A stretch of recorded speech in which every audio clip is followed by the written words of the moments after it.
In preparation for our upcoming Alaska trip, we set up a Starlink satellite system on the Maggie Anne. So this video goes over the cable routing and mounting decisions that we made for this installation.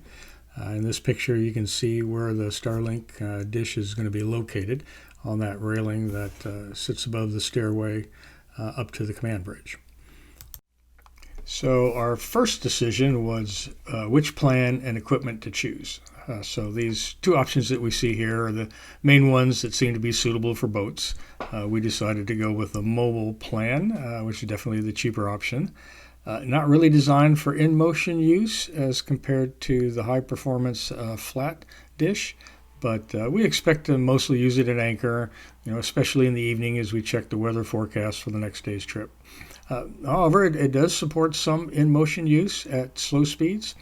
The standard dish that is shipping now is the recently released Generation 3 dish, one that it doesn't have any internal motors that's associated with it. Since we're using this antenna on a boat, don't we need this plan here that's designed for the ocean? And the answer is no. The reason why this is can be seen on this Starlink availability map. So Starlink maps service areas into these 15-mile cells that are shown as blue and black hexagons. All the tiles that are colored blue and indicated as available are considered land regions, and all the black tiles are considered ocean.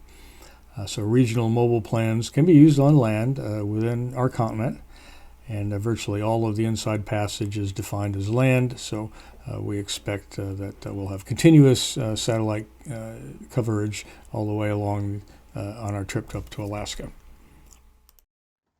So initially I was intending to have the dish sit on a pole on the swim platform, as you can see in the picture on the right, which would have given it a great field of view. So when I ordered the Starlink dish, I also ordered this Starlink pole mount accessory that you can see on the left-hand side here.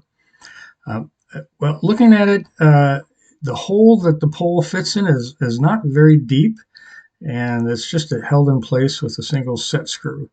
So after attaching the mount to the pole, I just had no confidence that this would be very secure. So we abandoned that idea and decided on a different method. So in lieu of that, what we decided to do was mount the dish on a flat piece of starboard that we've attached to this railing next to the staircase hatch. To attach the starboard to the railing, at the aft end of the railing, I use the existing winch mount that came with the boat. And then at the forward end, I added two of these rail mount clamps at that spot. The dish itself is attached to the starboard using the supplied kickstand, which has two pre-drilled holes in the bottom. The stand is held in place then with two stainless steel bolts using wing nuts and a washer. That just makes it quick and easy to hook up and then remove when we're underway. The tilt of the dish allows rainwater to run off, but I didn't want it ponding at the contact between the lower part of the dish and the starboard, so I added these two spacers, which just raise the edge of the antenna a little. That allows water to drain freely off of it. The cable from the dish antenna goes under the dinghy, and then it goes over to the port side, where it runs along the hardtop stanchion down to the cockpit.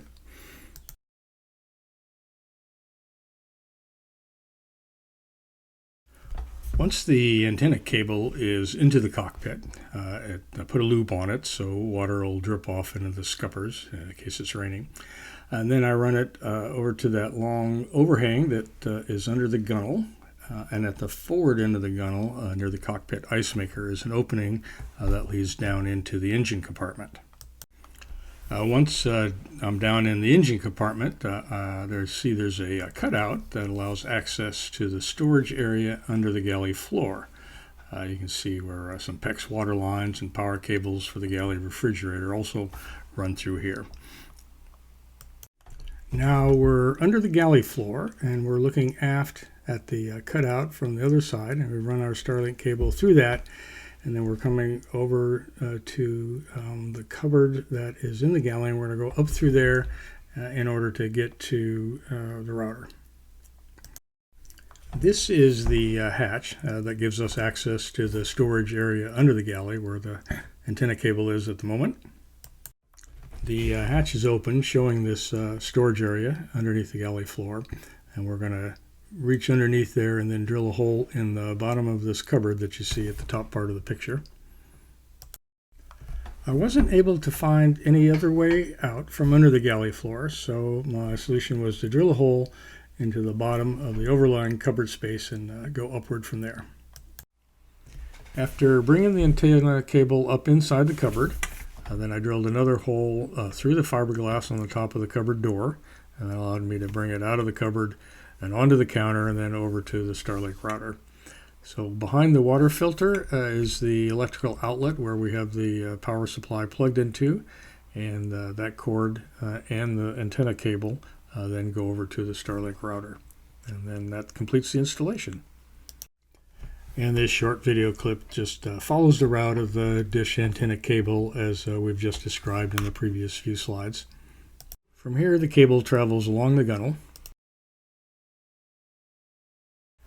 At this point, we're coming through the bulkhead, through that opening that separates the engine compartment on the left and the galley on the right. Now we're going to come up through this cupboard and then back out again just above the cupboard door. And here we see the 120 volt electrical outlet that we're going to plug the router into. So the installation is over. How well did it work? During the speed test, performance looked really good.